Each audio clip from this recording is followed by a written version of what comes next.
Tov. Mes amis. Ça c'est à moi, d'accord? Bezrat Hashem. C'est pas hier. Tu vas rien. Pas dit mal.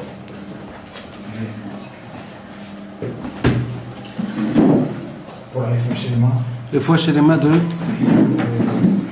de tout l'âme Israël. Yohan Shalom Benatou. Yohan Shalom Benatou. Et l'Ascarat, ma mère, c'est Gisèle Aïcha Bat Myriam. Et l'Ilui Nishmat Gisèle Aïcha Bat Myriam. Et le fois chez les mains. Brigitte Batsara. Brigitte Batsara. Et La mère de Jérém. Esther Naomi Bat Freddy Frera. Esther Naomi Bat Freddy Frera. Et aussi, pour son cousin, qui est pas bien du tout, Ariel Shlomo Chaim Ben Chana. Ariel Shlomo Chaim Ben Chana. Yaakov Ben Mara. Yaakov Ben Mara. David Ben Lehan. David Ben Lehan. Yaakov Ben Esther. Yaakov Ben Esther. Nathan Nissim Ben Rachel. Et Nathan et Nissim Ben Rachel. Amen. Bezrat Hashem. De Matana. Il y avait qu'on tient la table là? Non, c'est bon.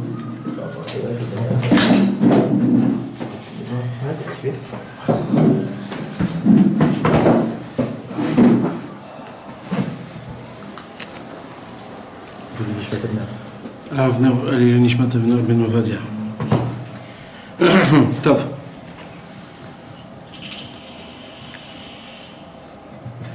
Il parle des popcorn, mais il y a des trucs là, ça. Je sais pas, tu vas pas comparer ce bruit-là avec les croix. Si, tu fais exprès. Je vais pas relancer, mais il y en a un qui fait exprès. Je regarde. C'est moi son plan. Elle a pas couché la femme de Yamada? Je sais pas du tout. Il y en a un, tu l'as vu. Il était à Ouman, hein? Ah ouais? Ouais. C'est Khazak.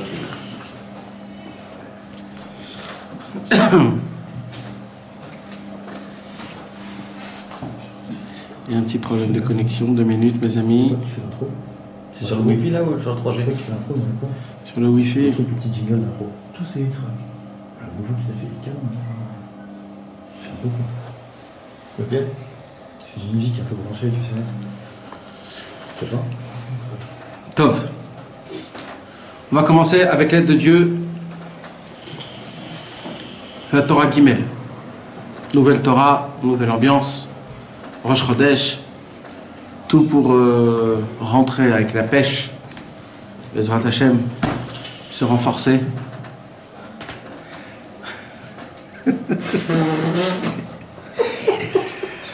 Et Tout le voyage en Pologne, c'était comme ça. Hein? Ah, Mais révise avant de faire un truc comme ça. Tu te rappelles même plus du nom du mec à la fin. Tov.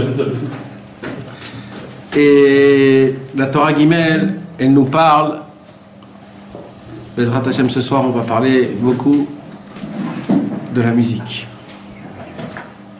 Musique. Alors, il y a des gens que ça branche, et il y a des gens que ça branche moins. C'est pour cela qu'on va essayer de parler. Ça va même déranger les gens. Ça va même déranger les gens. Pourquoi? Parce que les gens ils adorent écouter un peu n'importe qui. Ouais. Non, mais même quand je parle de la musique, il y a des gens qui disent ah bon, ça va, bof, la musique. Je vois pas. Qu'est-ce qu'on peut dire sur la musique, quoi? Le monde, ils croient s'y connaître un petit peu dans toutes sortes de musique, si c'est des musiciens, s'ils savent jouer, s'ils connaissent, s'ils entendent.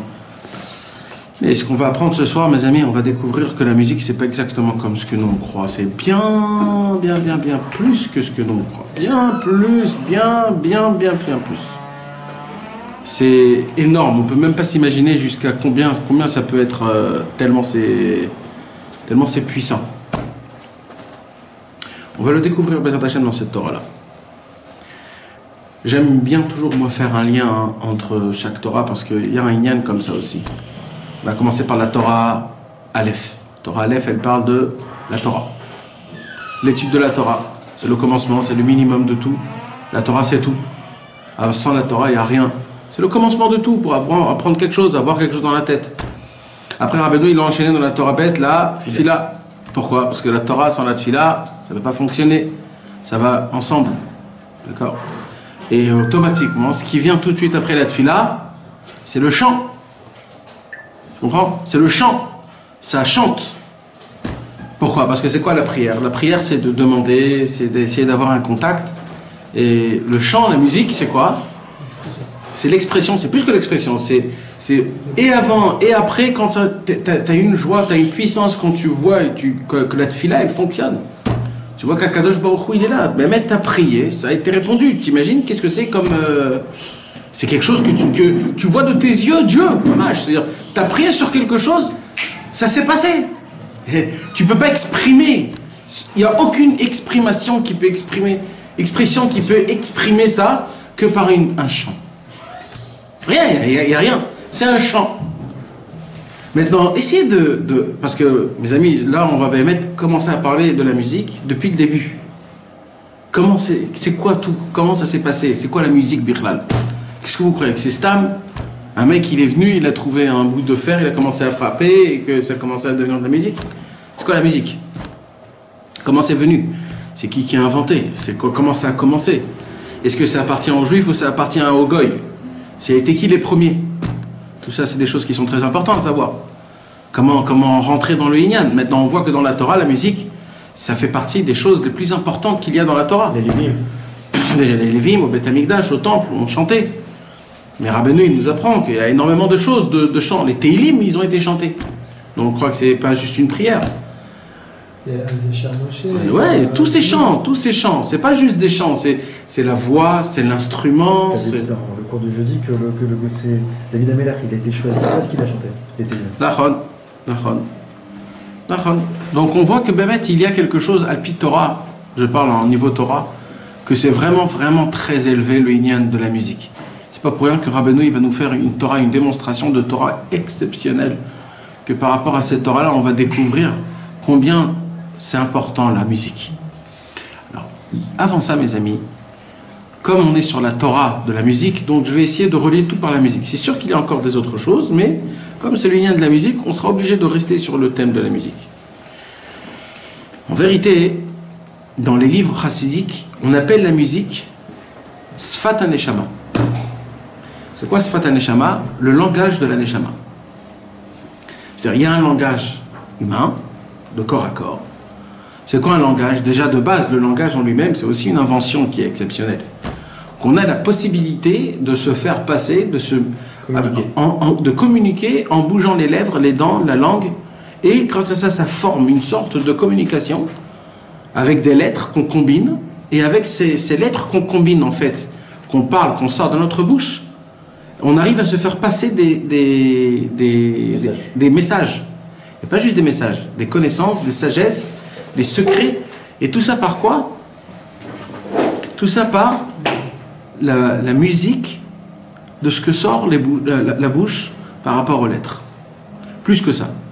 Il est écrit qu'Akadosh Baruch Hu a créé le monde par 10 paroles. Il y a écrit 10 fois Vayomer dans Bereshit, qu'Akadosh Baruch Hu a créé le monde à travers les paroles. C'est pour cela, il y a un midrash qui dit, dans un midrash,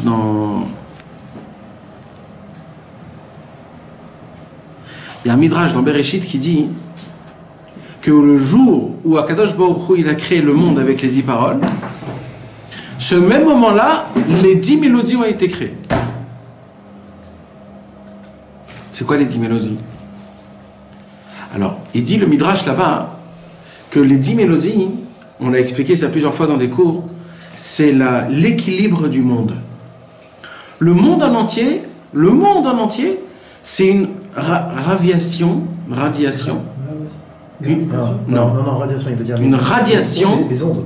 Une radiation de cordes de mélodie. La théorie des cordes.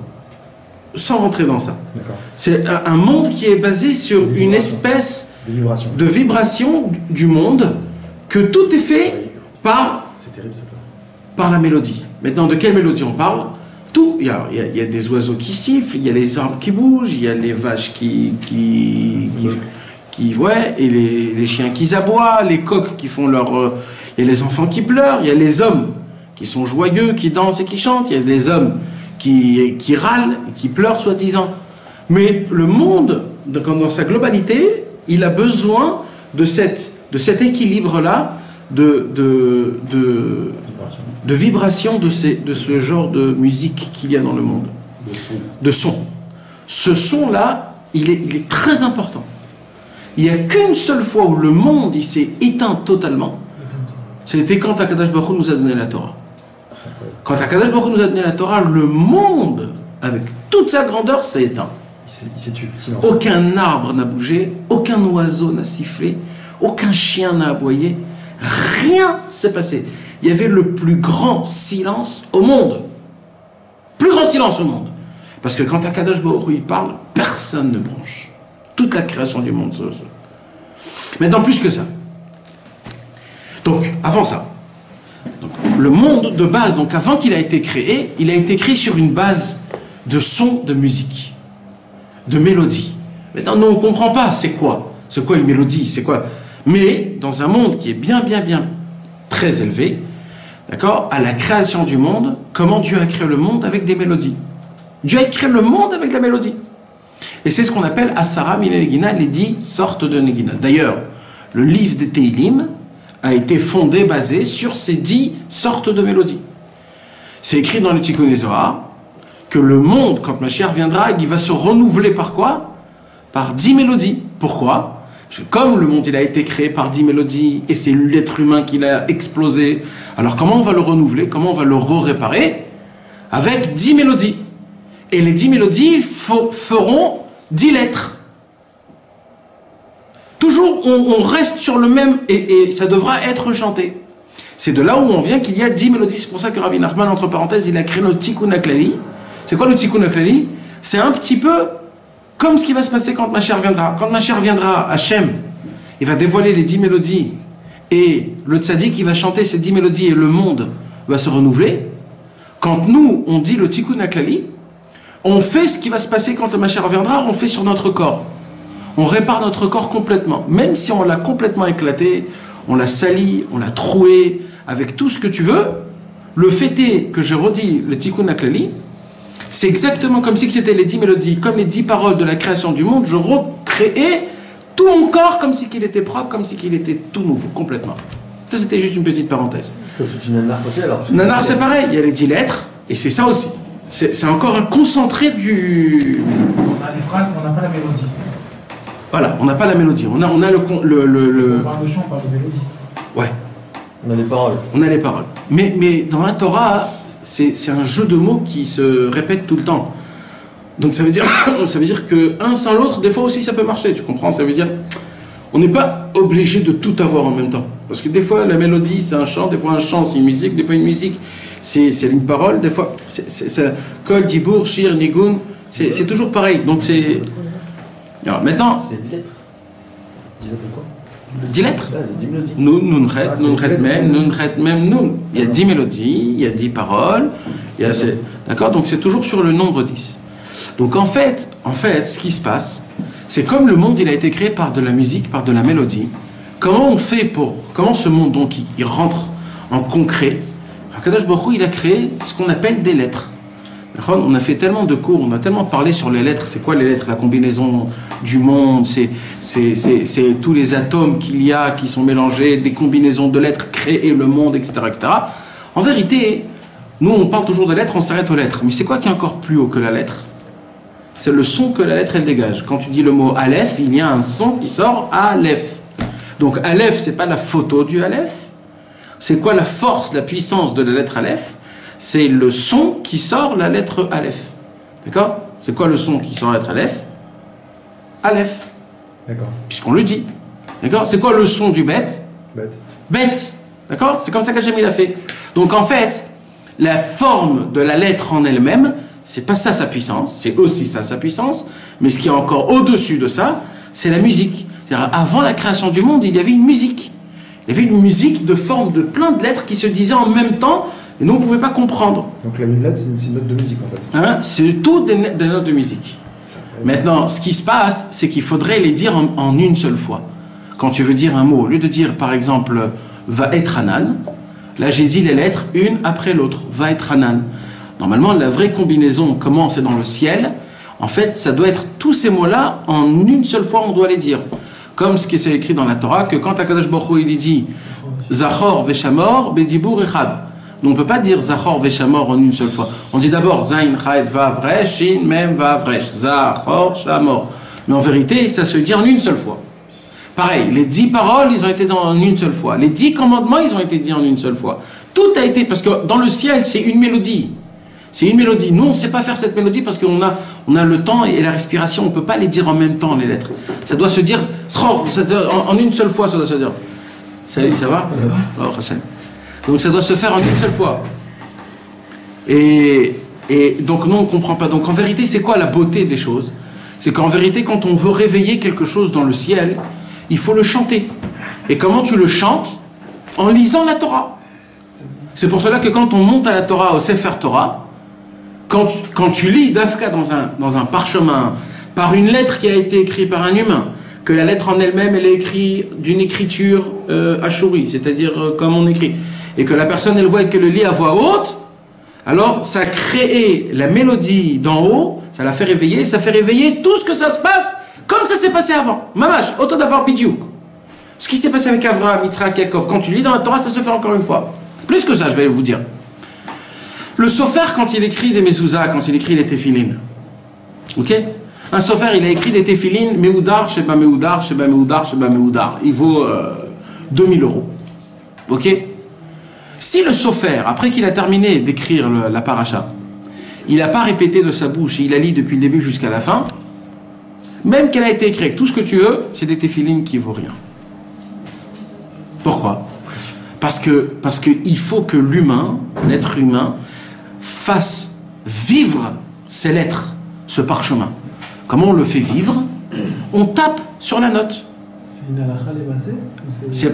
C'est pas nifsak la halakha, mais alpi Kabbalah, c'est comme je t'ai dit. Tu nous avais dit les livres, tant que t'as pas lu. Mais là, non mais de base tout le monde sait ça. C'est pas un truc que personne sait. Non mais la majorité des sofrim ils connaissent cette halakha-là. Alors maintenant, mes amis, c'est comme un organe. Comment dire un organe? Un piano, d'accord? Un piano, quand tu vois un piano, un organe, l'homme échané. Quand tu vois un instrument de musique, alors tu t'imagines un petit peu la musique qu'elle peut faire. Quand tu vois une guitare, tu sais que c'est un peu guitare. Quand c'est un violon, c'est un violon. Quand tu vois un Sefer Torah ou un livre de Torah ou un truc comme ça, quand tu le vois comme ça, tu vois, tu peux lire, voilà, tu lis à tes yeux, tu comprends plus ou moins. Donc c'est rentré dans ton cerveau, mais pas plus que ça, ni dans ton cœur, ni dans ta neshama.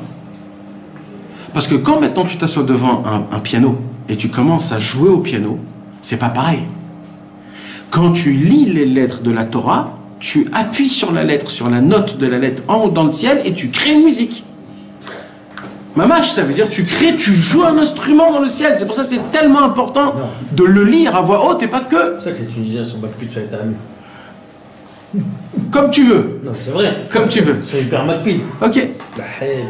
D'accord, l'homme est chané, mais en tout cas ça fait son effet dans tous les cas, tu comprends? Ça fait un effet. C'est le fait de le lire dedans, ça crée un effet qui est exceptionnel. Donc en vérité, le monde il a été créé par quoi? Donc dans la Torah, il y a écrit par des lettres. Le monde a été créé par 28 lettres.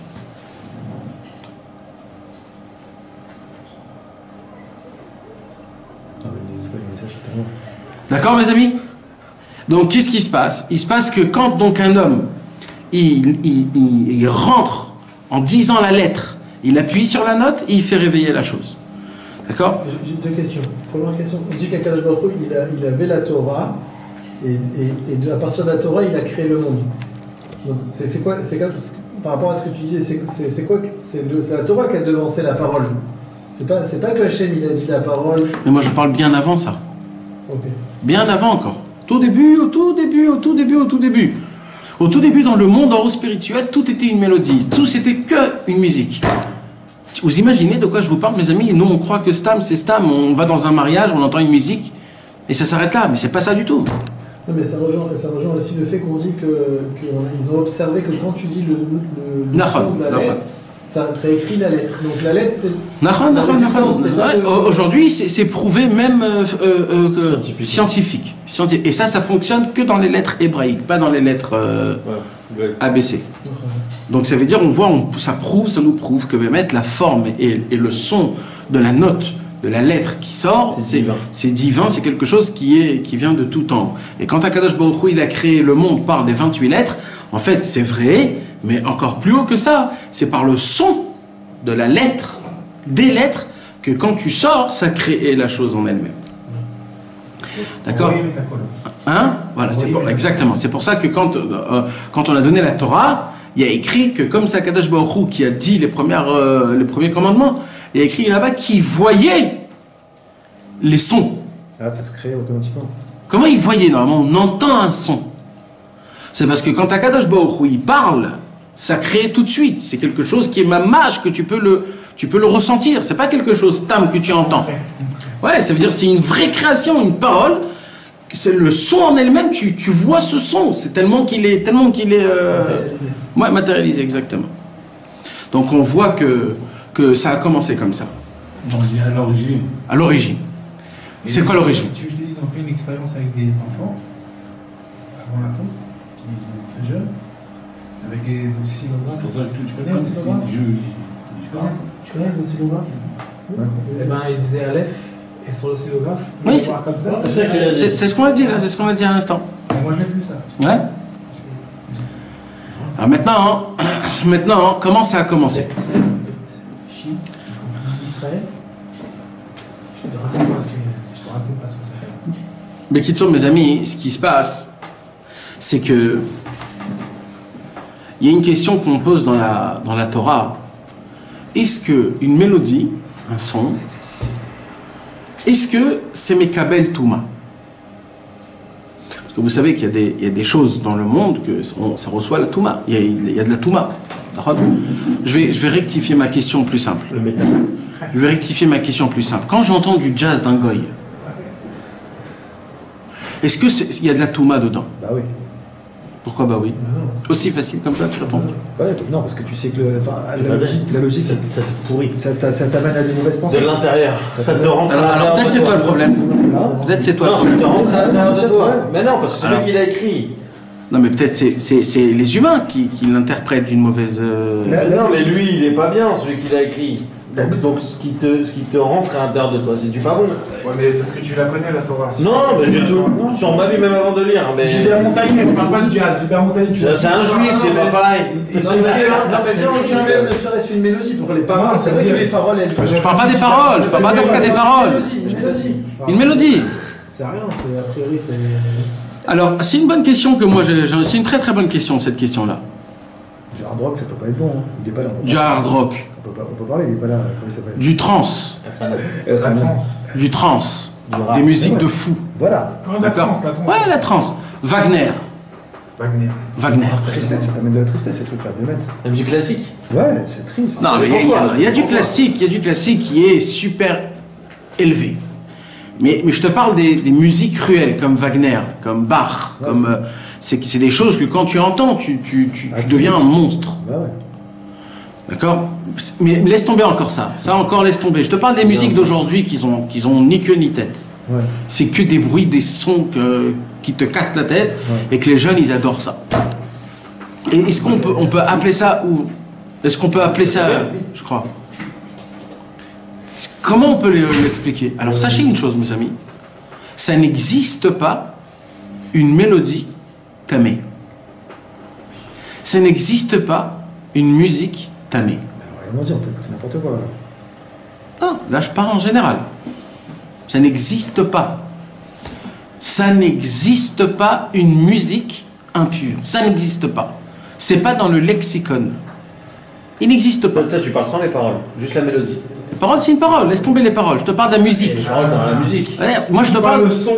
de la musique, le son. Le son, des paroles aussi. Non, le son. On parle pas du compositeur, on parle du son. Ouais. On parle que de la mélodie. Donc c'est le compositeur qui fait la chose, c'est ça? Alors attends. Non, parce que même. Alors attends. Hein? D'accord, les mots. Mais pour l'instant, les mots, c'est très bas. Viens, on parle de la musique. On parle du son en lui-même. Il n'y a pas de son, t'arrêtes. Voilà. Ça n'existe pas un son. Voilà. Le son, c'est divin.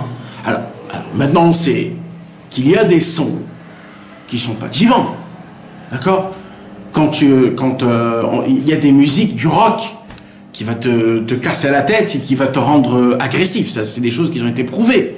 D'accord? Quand tu fais entendre des sortes de musique à des bébés, ils deviennent malades. C'est sûr. D'accord? Donc il y a des musiques où tu entends et ça t'aide à dormir.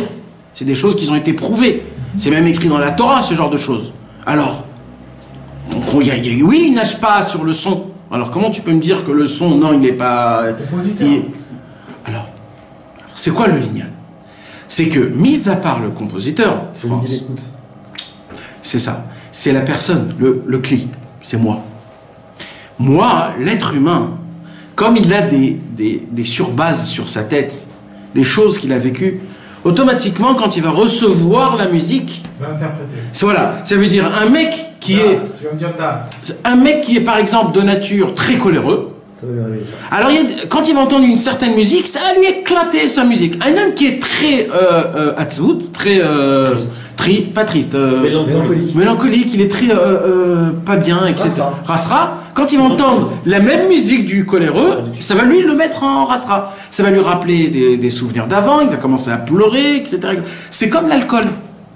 Il y a l'alcool des gens que ça leur rend agressif, il y a l'alcool que ça rend gay, il y a des gens que l'alcool ça lui rend le mec qui pleure toute la journée, il sait pas ce qui se passe. Il y a des gens... Et maintenant c'est le même alcool, c'est le vin, c'est le même vin, c'est pas juste, c'est le Kelly, c'est l'homme, comment il l'interprète, tu comprends? Et ça c'est très important de savoir ça. La musique en elle-même, elle est dans tous les côtés toujours sain. Parce qu'elle est tellement pure qu'on ne peut pas, l'impureté ne peut pas venir sur la musique. Sur le son. Sur le son, c'est important. Vous imaginez comment c'est exceptionnel, comment c'est énorme ce chidouche là? C'est énorme. C'est le son en lui-même, de la musique, de la mélodie. C'est aussi haut que la lumière. Tu te rappelles, tu avais dit que la lumière c'était... Alors il y a un lien entre le son et la lumière, mais je vais vous dire la vérité, j'ai pas encore réussi à découvrir encore un endroit là où ça parle mamache comme il faut. Mais il y a un lien entre la musique et la lumière. Le lien, il est très simple, c'est qu'aujourd'hui aussi, c'est prouvé dans la physiologie. Quand tu mets des sons de musique à base de Hashmal, c'est-à-dire à base d'électricité, ça veut dire que tu envoies les ondes. Et les ondes, et le Hashmal, la force, la puissance de l'électricité, il fonctionne par rapport aux ondes de la... Ça fait bouger la musique, ça fait bouger la lumière, ça fait des lumières rouges, vertes, bleues, vert, ça bouge. Donc il y a un lien. Mais Alpitora, il y a une connexion. Mais maintenant, Alpitora, j'ai pas encore trouvé le Inyan, mais il y a un lien. Mais alors, on va laisser ça de côté, d'accord? Alors maintenant, on va rester sur la musique. Donc maintenant, qu'est-ce qui se passe? Je m'excuse, mes amis, qu'il y ait une grande introduction. C'est obligé parce qu'on va rentrer dans cette Torah. Il faut que vous connaissiez. Il y a des bases qui sont très importantes à connaître. Donc, comment tout a commencé? Tout a commencé par le petit-fils de Adam Harishon. Le petit-fils de Adam Harishon, il s'appelait Yuval. Yuval, c'est le premier qui a créé le Kinor. C'est lui qui a créé le, comment on dit? Le violon. Et il n'a pas juste, il a créé le violon. Tuval Caïn, ouais. Il a créé des violons, il a créé tous les instruments à base de cordes. C'est lui qui a créé tous les instruments à base de cordes.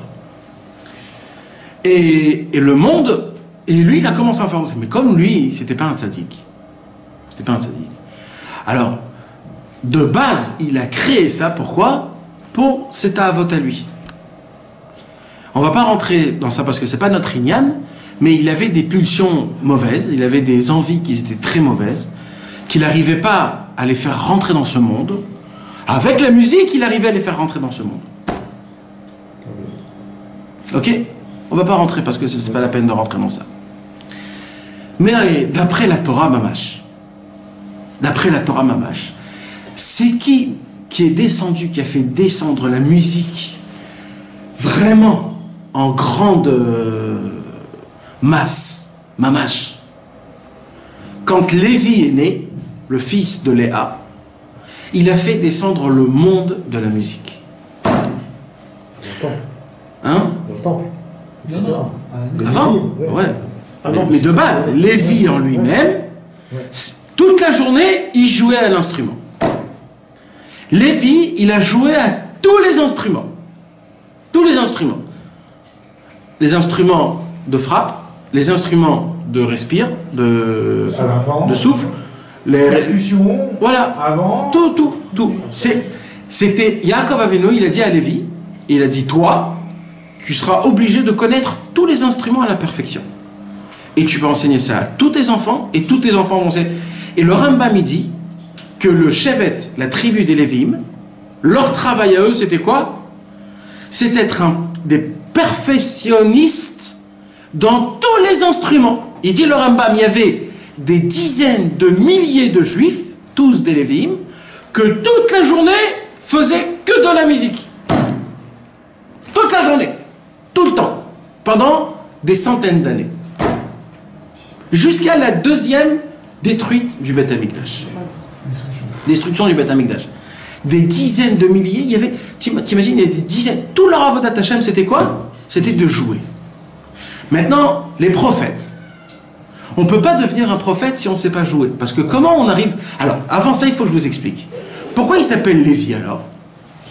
Le Chesed de l'Avraham, il dit, Lévi vient du mot Lévaya. Lévaya vient, ça veut dire accompagner. Ça veut dire quoi? Les Lévim, ils ont pas, c'est pas juste qu'ils jouaient parce que c'était des hippies, les mecs qui jouaient toute la journée. C'est pas du tout ça que je vous parle. Eux, ils arrivaient et ils se sont créés une sagesse tellement grande dans la musique qu'ils avaient comme un dictionnaire pour atteindre chaque chose, il y avait une musique. Tu avais besoin d'être un docteur? Tu venais chez les Lévim et tu lui dis je veux être docteur. Il t'apprenait un chant, une musique, un son, et quand tu entendais ce son-là, tu ouvrais une nouvelle case dans ton cerveau que tu pouvais commencer à apprendre la médecine. Ah, tu apprenais quand même après. Mais vadaï. Mais ça veut dire que ça te... C'est pas matrix. Non, mais ça veut dire que ça coordonne, tu comprends? Ça rend plus facile. C'est eux qu'ils ont créé, et les Lévi, ils ont dit, eux, qu'est-ce qu'ils ont fait? C'est pour ça qu'ils s'appellent Lévi, Lévaya, c'est quoi? Ils t'accompagnent dans chaque endroit là où tu veux par la musique. Un homme qui n'arrivait pas à étudier la Torah, c'est parce qu'il lui manquait quelque chose. Il jouait un certain son que lui, il fallait qu'il le rechante et qu'il le rechante. Et à chaque fois qu'il le rechantait, ça lui donnait une envie tellement grande d'étudier la Torah. Comme maintenant. Exactement. La Teshuva. Un homme, il s'en foutait un petit peu. Il chantait un chant, plusieurs chants même, il y avait plein de chants, il y avait des recettes de plein de chants, pour faire Teshuva. Ou pour se réveiller, dit Torerut, ou alors pour s'attacher à Hashem, Dvekut. Ils ont créé un chant, ils ont découvert qu'il y a un chant spécial, une musique, un son, quand on va à la guerre. Il y a un chant quand on revient de la guerre, quand on a gagné. Il y a un chant quand il y a le bruit de la yeshiva aussi, c'est une mélodie. Quand tu rentres dans une yeshiva, qu'est-ce que tu entends? Un kol Torah. C'est quoi ça, ce chant? C'est une mélodie. Maintenant, va leur dire de changer le chant de la Gemara. Oh, Maresh là, qui se marie bien. Ils n'arrivent pas. Si tu leur dis, fais maintenant un chant Sfarad, par exemple, Stam, je dis. Hein. Alors, le mec, il n'arrivera pas. Moi, j'avais dans ma yeshiva, moi, j'avais un ami à moi. C'était mon Rav Ruta à l'époque. Et. Tu l'avais l'air avec. Tu l'avais l'air avec. Tu casses tout, mon frère. Hein? Et. Je t'avais déjà les jeunes. C'était les jours. Oui, c'est jeune. C'est jeune. C'est jaune. C'est jeune. Comment il te laisse la malsa.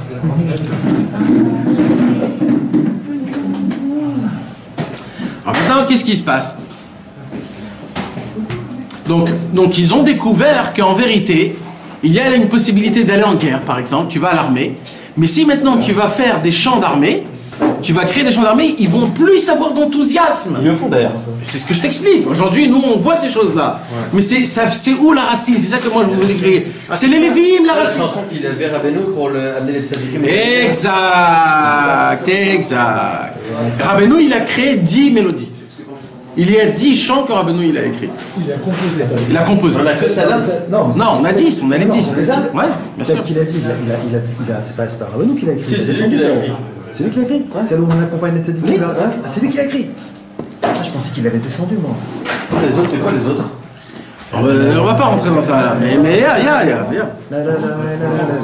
Attends, alors maintenant, qu'est-ce qui se passe? Il se passe que dans les Lévi'im, ils sont rentrés dans la chorma de chaque chose et ils ont découvert que dans chaque chorma, il y a une mélodie spéciale. D'ailleurs, Rabbeinu il a dit, dans chaque Torah que j'ai dévoilée, j'ai un nigun et une danse. C'est-à-dire chaque Torah, elle a sa musique spéciale. 400 musiques. Ouais. Mais ça veut dire quoi? C'est-à-dire qu'au moment où tu apprends la musique de cette Torah-là, tu arrives à t'attacher à cette Torah énormément. Dafka à cette Torah. Il a dit, mais si j'en dévoile une, le monde y revient. Et Rabbeinu il a dit, si je dévoile la Torah avec la mélodie et la danse, j'enlève le libre arbitre même des animaux. Même les animaux redeviendront des hommes. C'est-à-dire, ils vont marcher à 2 pattes au lieu de 4 pattes. Rabbeinu il a dit, si je dévoile ça. Une seule. Ouais. Vous imaginez de quoi on parle, mes amis? Rabbeinu il a dit, dans chaque chorma, il y a une sagesse. Pour avoir la Emouna, il y a un chant de Emouna. Pas un, il y a plein de chants, mais il y a une mélodie d'Emouna. Il y a une mélodie de Shmirat Abrit. Il y a des mélodies pour tout. Tout dans le monde, il y a des mélodies. Même pour l'architecture, pour la médecine, pour toutes sortes de sagesse, il y a une mélodie qui convient à sa sagesse. Pourquoi tout ça? Encore une fois, parce que puisque le monde en entier a été créé par les 10 paroles, que les 10 paroles c'est quoi? Ce sont les 10 mélodies, Asara Mine Negina. Donc il y a une note, des notes de musique dans chaque chose qu'il y a, que c'est ça qui fait vibrer la chose, et c'est ça qui fait créer, donner le point divin dans la chose, qui l'a fait faire créer. C'est quoi qui fait créer la chose en elle-même, qu'elle a une maintenance, qu'elle vit? C'est le point divin. Mais c'est quoi ce point divin? C'est cette accorde, cette note qui l'a fait vibrer. Il dit Rabbi Nachman, c'est quoi qui fait de la musique? Quand tu fais de la guitare, c'est quoi qui fait de la musique? C'est le... Ça vibre. D'accord? Tout ce qui bouge, c'est un signe de vie. Tout ce qui ne bouge pas, c'est un signe de mort. Donc il dit Rabbeinu, tout ce qu'il y a dans ce monde-ci, qu'il y a de vivant, pourquoi c'est vivant? Parce qu'il y a une vibration de notes, de musique qui l'a fait vibrer. Tu comprends? Maintenant, c'est le cœur, quoi. Ouais, on l'a dit dans le cours de jeudi. Nous, on est un chef d'orchestre, tout notre corps. Comment c'est possible que là où tu touches, tu sens le pouls? Tu touches ici, tu touches en bas. Quand tu as mal à la tête, tu sens le pouls de ton corps. Partout, quand tu as mal aux dents, tu sens le battement de... Comment c'est possible? Il est juste ici, le cœur. Parce que le cœur, c'est le chef d'orchestre. Il dit Rabbeinu, Rabbi Nathan, dans Ilchot Nesiat Kapaim Alachae, il dit Rabbi Nathan, si on rentre dans un corps humain, on entend une musique comme ça n'existe pas. Il y a le battement de cœur qui donne le ketsev. Comment on dit le rythme. Vous savez que la musique, la première chose de la musique, d'ailleurs c'était la première musique dans le monde, c'est le rythme. C'était un rythme. C'est comme ça que ça a commencé. Après il y a eu un air, après il y a eu... Et comme ça petit... Non, l'air c'est à la fin. Mais après il y a eu plusieurs choses. Mais d'abord c'est le rythme. C'est qui donne le rythme au corps? C'est le cœur. D'ailleurs, quand le cœur bat fort, c'est pas bien. Ça s'appelle du lachazdam, c'est la tension. Pourquoi c'est la tension? Parce que c'est trop. Quand c'est un rythme qui va trop vite, c'est pas une musique. La musique, il faut qu'elle soit bien comme il faut, tu comprends? En fonction de comment le cœur y bat, la circulation du sang le fait petit à petit, et comme ça les mouvements bougent, ta tête elle voit. Quand Ras Shalom, le cœur ne bat pas trop fort, tu vois pas bien, t'entends pas bien, parce que donc en fait tout se tient en fonction. En fait c'est une mélodie exceptionnelle. Après il y a le poumon. C'est comme une pompe. Après, il y a le manger. Quand le manger il descend, ça fait du bruit. Il y a le travail de l'intestin qui le mâche. Il y a aussi, excusez-moi que je vous dis ça, mais ça fait partie. Les gaz qui sortent de notre bouche et qui sortent d'en bas, ça fait partie aussi du Inyan. C'est de l'air qui en plus, qui gonfle le ventre. Ou alors, et ça fait partie. Il y a écrit que la première fois qu'Adam Arishon, il a sorti un gaz d'en bas, Il a commencé à rigoler. Il s'est dit, c'est quoi ça? Le mec, il a écrit comme ça dans le Midrash. Il a commencé à rigoler. C'est ça. Alors, et d'un coup, il a senti. Ah ouais. Alors, il a écrit que après, il a senti qu'est-ce que c'est. Il s'est dit non. Il s'est dit, mais le corps humain, la plus belle création d'Akadosh Baruch Hu, même nous, on la rend pas comme il faut. On est pourri. Comme ça, il a dit. Dommage. Donc ça veut dire, vous imaginez comment c'est en fait tous un chef d'orchestre. Le monde en entier, il y a un chef d'orchestre qui vient et qui fait comme ça. Maestro. Et quand le maestro il fait comme ça, le monde est en équilibre. Quand le maestro il fait d'une seule main, le monde commence à... et ainsi de suite. C'est pas pour rien que dans chaque chose aujourd'hui ils ont découvert qu'il faut une musique. Vous allez voir que dans un film, pour que le film il soit plus réaliste, plus vivant, plus émotionnel, il faut de la musique. Maintenant il y a de la musique émotionnelle, il y a de la musique moins émotionnelle qui fait peur. Un film d'horreur. C'est quoi le film d'horreur? C'est que la musique. Si tu enlèves la musique du film d'horreur, il ne fait plus rien le film d'horreur. Maintenant, un film super touchant, si j'enlève la musique, tu te restes comme ça, tu dis, bon, ça va, 1h30 passée, laisse tomber. La musique, tu fais que tu pleures, tu trucs, oh là là, etc. Et ainsi de suite. Pour rigoler, pour tout. Imagine-toi un mec qui donne une blague sans l'intonation. Ça ne fonctionne pas. Pourquoi? Parce que c'est quoi qui fait tout le Inyan? C'est l'intonation, c'est la musique des choses. La musique, c'est la vitalité de chaque chose. C'est ça qui crée tout le Inyan. Tout le Inyan. D'accord? Donc maintenant, ça a été quoi? Donc c'était les Lévi'im, les premiers qui ont commencé à travailler la musique et qui l'ont vraiment étudié à fond. Et les Lévi'im, ils ont donné ça. Maintenant, à l'époque, comment on pouvait devenir des prophètes? Comment on devenait des prophètes? La prophétie, il dévoile Rabbi Nachman dans la Torah qu'on va étudier. La prophétie, c'est-à-dire le fait de connaître quelque chose, de se connecter à quelque chose pour tout savoir, ça part du même endroit là où la mélodie elle sort. Ça veut dire que les prophètes, après qu'ils avaient appris tout ce qu'il faut faire pour être un prophète, ça suffisait pas. Le prophète, il était obligé d'aller apprendre des instruments de musique et de jouer à des musiques. Et au moment où la personne, le prophète, il commençait à jouer de l'instrument, tout de suite il prophétisait. Il dit le Rambam, comment tu reconnais un prophète? Il avait toujours à côté de lui plein de sortes d'instruments. Dès qu'il voulait se prophétiser, il commençait à jouer, il rentrait dans un trance mamash, et il commençait à prophétiser.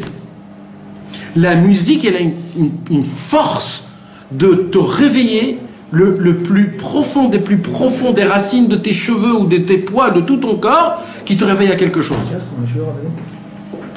Je sais pas. Maintenant, vous allez voir qu'un homme, des fois, il n'est pas tellement content. D'un coup, tu allumes une musique, il change en un millième de seconde, il change de... Ah ouais, c'est clair. Maintenant, ça peut être dans plusieurs choses. Ça peut être une musique stam. La musique, elle a une puissance de te faire changer ton humeur en une seconde. En une seconde, d'un coup, tu passes à ça. T'entends une musique d'un coup que tu n'as pas entendu, ça fait très longtemps que tu as adoré. Tu étais dans une bulle en entière de ta meuf, tes enfants. Tu as entendu cette musique, elle t'a fait rebondir dans un autre monde, mais tu es passé du coq à l'âne. Mais du coq à l'âne. Tellement elle est puissante la musique. Pourquoi? Parce que c'est ça la musique, c'est quoi? Ça te remet dans tout le début de tout. Ça va chercher dans les souvenirs. Aussi. Alors, j'ai vu, et ça c'est quelque chose d'exceptionnel, ils ont fait aujourd'hui des recherches, les scientifiques. Je les mentionne pas parce que c'est une référence. Je les mentionne parce que, comme on parle de ça, alors je veux donner une photo en entière. Mais ce n'est pas du tout une référence. Mais c'est Stam. Ils ont fait des recherches. Ils ont dit qu'il n'y a qu'une seule chose dans le monde en entier. Même la cocaïne ne fait pas l'effet, comme la musique elle est fait. C'est que la musique, quand tu entends de la musique, une belle musique que tu aimes, la musique, ça fait réveiller toutes les parties de ton cerveau, en même temps. Incroyable. Le cerveau, il a plus de 13 poches, que chaque poche, il a une chose à... un rôle, une fonction, d'accord? Des petites poches, hein, il y a 3, 4, mais ça veut dire qu'il y a des petites poches, chacun il a une fonction. Maintenant, une fonction, ça veut dire quand l'émotif, quand le côté gauche et le côté droit, c'est-à-dire l'intellect et l'imaginaire, ils ne peuvent pas être à fond les deux en même temps, parce que ou tu as un intellect ou tu as un imaginaire. La musique, elle a la possibilité de te faire réveiller toutes les parties du cerveau en même temps. Pourquoi? Tu vois des fois que quand tu entends une belle musique, tu as envie de t'évader avec ta pensée. Tu t'assois et tu commences à penser, peut-être j'étais là en Suisse, en train de voir un truc. Comment c'est possible? Parce qu'il y a le côté émotionnel, le côté intellect, le côté imaginaire, tout qui fonctionne en une seule fois. C'est pour ça qu'il dit Rabbeinu, imaginez-vous dans la Torah, moi si je vous dévoile la musique de la Torah et la danse de la Torah, il n'y a plus rien. Il n'y a plus rien, le monde il sort, c'est fini, il n'y a plus rien. Mais on ne peut même pas s'imaginer ce que c'est. On ne peut même pas s'imaginer ce que c'est. Exactement. Et mes amis, je vais vous apprendre quelque chose. Et ça, vous pouvez le voir. Hein. Vous pouvez le voir scientifiquement et historiquement. À part les Juifs, jusqu'à la deuxième destruction du temple, les non-juifs n'avaient rien avec de la musique. Rien. Sauf deux pays. La Chine et l'Inde. Ils s'en fichaient, tu veux dire, de la musique. Hein? Quand ils avaient rien. C'est pas qu'ils s'en fichaient, ils n'avaient pas. Pas de lien avec la musique. Il n'y avait pas de lien spécial. Il n'y avait pas aucun des gens qui ont écrit des... Non, il n'y avait rien. Okay. D'accord? Sauf la Chine et l'Inde. Les deux plus grands pays, à l'époque, ils étaient très forts. La Chine ont créé l'air, l'harmonie, l'air. Et les Indes, ils ont créé le ketsev. Comment on appelle ça? Comment on a dit? Le rythme. Les Indes avaient que le rythme, c'est-à-dire toute leur musique était de rythme. C'est plusieurs rythmes. C'était que des musiques de rythme. Et les Chinois, ils avaient créé l'air. Ils avaient plusieurs airs. Maintenant, pourquoi ils avaient créé ça? L'Inde, le pays de l'Inde, il était très riche. Et il avait beaucoup de Ivu Veitsu, c'est-à-dire du import-export. D'accord? Donc ils avaient besoin de faire rentrer le rythme, ça donne comment on appelle la boussole? C'est la boussole de... Parce que c'est quoi le rythme? On te donne un rythme, on te dit bouge en fonction du rythme. C'est comme les lignes dans un cahier, pour pas écrire à droite. Le rythme, ça te donne... C'est la coordination. C'est la coordination. En Inde, ils avaient besoin de personnes... Parce que tout le monde veut rester chez la maison. Mais comme là-bas, c'était l'import-export le plus important, alors ils ont voulu créer que tout le monde soit tous des va-et-vient. Et comment tu fais rentrer ça? Ils ont créé des musiques de rythme dans le port de l'Inde. Et ça a créé qu'il y ait eu énormément de personnes qui sont venues, qui se sont dit allez, il faut bouger, il faut voyager, il faut faire de l'import-export. Et c'est comme ça qu'ils ont créé l'Inde. Ils ont eu une Inde qui était très riche à l'époque, etc. Je vous parle d'il y a 2000 ans. Hein. C'est pas... connu ça. Et oui, parce que c'était connu. Maintenant, la Chine, complètement contraire. La Chine, eux, ils voulaient justement que personne sorte de la Chine. La Chine était tellement riche, elle avait tellement tout, et ils avaient plein de secrets qu'ils ne voulaient pas donner aux autres. Maintenant, c'était très facile de sortir de la Chine, de vendre un petit secret de la Chine, par exemple les aiguilles ou les plantes, tout ça, ça appartenait. Et le mec, Tout, c'est comme aujourd'hui, quoi. Alors qu'est-ce qu'ils ont dit? Ils ont dit non, on va créer une musique qui vont se tenir bien, qui vont être bien dans leur peau. Et ils ont créé le rythme. Non, le reste, c'est les Indiens. Non, comment on appelle ça? Non, pas l'instrument avant. L'air. L'air. L'harmonie, c'est-à-dire la mélodie en elle-même sans rythme. Sans rythme. Les notes. Pas des notes, non. Il y a le ketsev et il y a l'harmonie de l'air.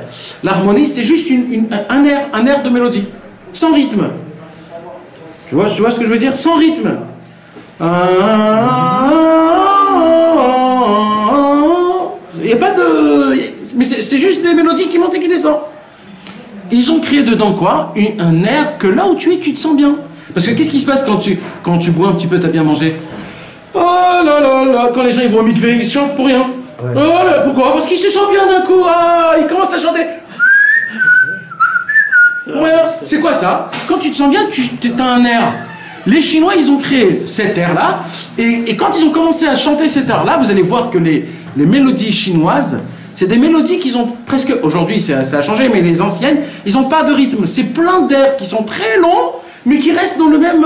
une harmonie. C'est-à-dire tu peux rester 3 heures à rien foutre et entendre. C'est ce qu'ils voulaient que les Chinois font. Qui restent... Ça te donne pas...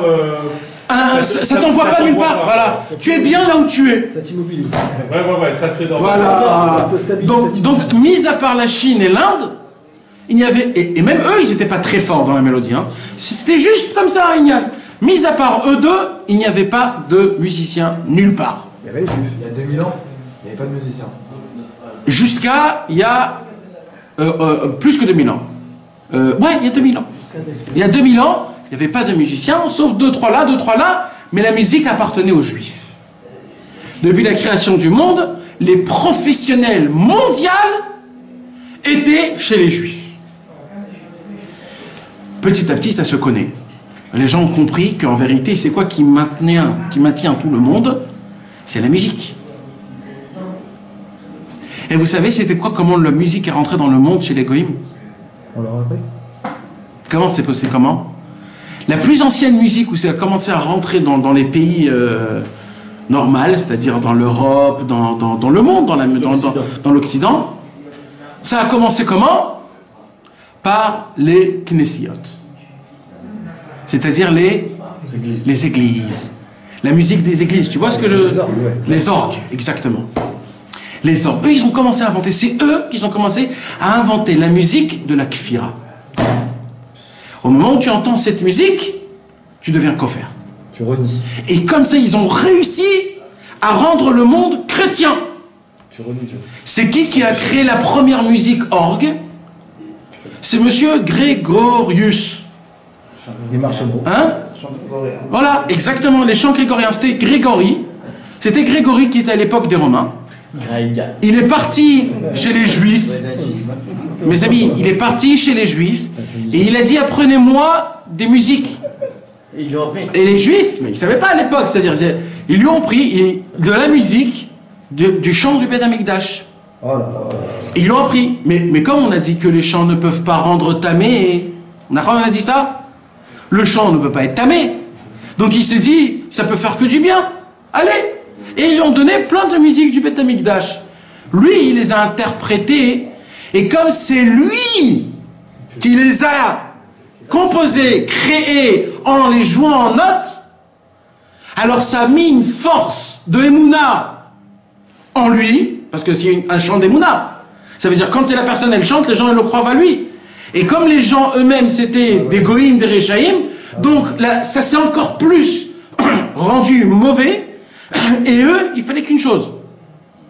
Ils ont dit, on va commencer à faire des musiques, des maisons de musique de Kfira, de athée, pas de athée, comment on dit Kfira? D'hérésie dans toutes les villes. Et comme ça, on va rapprocher tout le monde. Et comme ça... C'est les nigouns du Beth Amikdash. Alors attends, je vais expliquer. Alors maintenant, qu'est-ce qui s'est passé? Eh bien, ils ont réussi. Il y a écrit comme ça, mes amis, le Gaon de Vilna, il dit, quand on entend les cloches des églises, ça fait un pgam dans la neshama, Oh là là là là. que pour s'enlever ce pgam-là, il faut 10 Yom Kippour. Rien que la cloche, des cloches, les cloches. Vous imaginez? J'ai grandi à côté d'un... Et le muezzin alors? Alors attends, on va parler de ça aussi plus tard. C'est la même. Attends, là, vous posez trop de questions, moi j'ai les réponses à tout, mais il faut juste un peu de temps. Pourquoi? Parce que les cloches, ça fait partie de ce qu'il y avait, tout ça, dans les maisons d'hérésie, pour ramener les gens à l'hérésie contre les juifs. Maintenant, de base, oui, de base ça venait du Beth Amikdash. C'est les mêmes nigouns. Plus ou moins, on va dire. Un jour, je vais vous raconter une histoire, mes amis, réelle, d'accord? Il y avait un très grand sadique qui s'appelait Rabbi Yosef Kapar. Rabbi Yosef Kapar, c'était un Thémani. Il est monté en Israël il y a 60 ans, 70 ans, un truc comme ça. Maintenant, c'était un très grand sadique. Ses parents, c'était très grands rabbanim, mais quand il est monté en Israël, c'était un très grand Talmid Racham, c'était le rav de tous les Thémanim. Et lui, il adorait les manuscrits très anciens. Les manuscrits du Rambam, de tous les Rishonim. Et lui, il était à la recherche de toutes sortes de manuscrits. Et il a voyagé dans le monde pour avoir ces manuscrits-là. D'ailleurs, il a tout réécrit en hébreu, c'est quelque chose de folie. Un jour, il s'est dit, il faut que j'aille au Vatican. Il est allé au Vatican, Et ils l'ont reçu sans aucun problème. Ils lui ont ouvert plein de portes pour s'asseoir, pour regarder tous les écrits de tous les Rishonim, parce que le Vatican, ils ont énormément. Ouais. Et il est resté là-bas des jours et des jours à tout recopier. Un jour, il entend une musique. Il devient fou. Il dit, c'est pas possible. C'est quoi cette musique? On chantait ça chez nous à Théman, quand on était en Théman. Ça le rendait fou. Vite, il monte en haut, il appelle un curé, il lui dit, dis-moi, c'est quoi cette musique? Il dit, ouh, t'as fait attention. Et il lui dit, bah, il paraît de chez nous, cette musique appartenait à vous dans le temple. Ah, incroyable. Il a dit, ben moi, quand j'étais bébé en Théman, on chantait cette musique-là. Maintenant, vous connaissez le chant qu'on chante en Motzei Shabbat? Les David, Baruch, Adonai, Tzuri, Am, Lamed, Yadai, Lakrav. On dit que ça fait partie du chant du Beth Amikdash quand ils chantaient ce mismor-là. Vraiment un peu ça, il connaît le mec. Non, mais ça veut dire c'est beau de savoir qu'il y a encore des choses comme ça qu'on a gardées. C'est énormément beau. Donc vous comprenez que de la base, après, donc les chrétiens, ils ont créé des musiques pour tout. Et c'est comme ça qu'ils ont commencé à faire leur guerre. Inquisition, toutes ces choses-là, etc., etc. Ils ont commencé par des musiques, et ils ont créé des musiques. Comme eux, ils ont commencé à créer des musiques, petit à petit, toutes les religions ont commencé à créer des musiques. Les Arabes, en deuxième, ont créé aussi leur musique. Le Rambam, il écrit dans Shoot à Rambam. Il écrit une réponse énorme, parce que vous savez, c'est quoi Shoot? Shoot, c'est Sheelot ou Tshuvot. Tu te rappelles, Dave? Et donc, c'est quoi? C'est les questions et les réponses. Et on a posé une question au Rambam. Est-ce qu'il y a un homme qui adore les chants d'arabe? Le Rambam, il a répondu une tchouva énorme, très très grande. Le Rambam, il n'écrivait pas des grandes tchouvot. Cette tchouva-là, elle est énorme sur Dafka, les chants arabes. Il dit que les Arabes ont fait rentrer dans leurs chants à eux une envie presque à devenir fou pour les passions sexuelles. Incroyable. Et il a dit que si tu vas les entendre, qu'est-ce qui va se passer? Tu ne peux pas ne pas fauter ou d'avoir des envies que jamais dans ta vie tu pourrais avoir ces envies-là si tu n'aurais pas entendu ces musiques-là. Ça te fait rentrer. C'est pour ça que le Gaon de Vilna, il dit, écoute bien. Le Gaon de Vilna, il dit comme ça. Il y a écrit dans la Gemara, dans Masechet Baba Kama, 10 mesures de immoralité descendues dans le monde. 9, ils ont pris les Arabes. Et une mesure, le monde en entier, ils les ont pris. Incroyable. Le Gaon de Vilna, il dit comme ça. Pourquoi les Arabes, ils prient 5 fois par jour et leur prière, c'est des chants de pleurs? C'est comme si il gémit en pleurant. Ouais. Il dit pourquoi? Il dit il pleure parce que la dernière mesure, elle a été donnée au monde et pas... Incroyable. C'est incroyable. Le Gaon de Vilna. Mais ça marche pas ce que tu dis avec ce que tu as dit au début. Parce que tu as dit au début que la musique elle était pas tellement, c'était nous qui. Mais maintenant tu dis que le Grégoire, ou Grégory, il a réussi à transformer. Il n'a pas transformé, je t'ai expliqué. Le fêté du compositeur. Ouais. Quand il la joue en lui-même, il crée une émouna. Quand la personne elle va entendre, il va voir la émouna, c'est lui qui la joue. Voilà. Donc ça crée une émouna. Maintenant la personne en elle-même, quand elle n'est pas jouée avec les Shem Shamaim, c'est-à-dire dans le Beth Amikdash, pour rapprocher les gens, à la racine, alors ça te crée ce que eux ils veulent.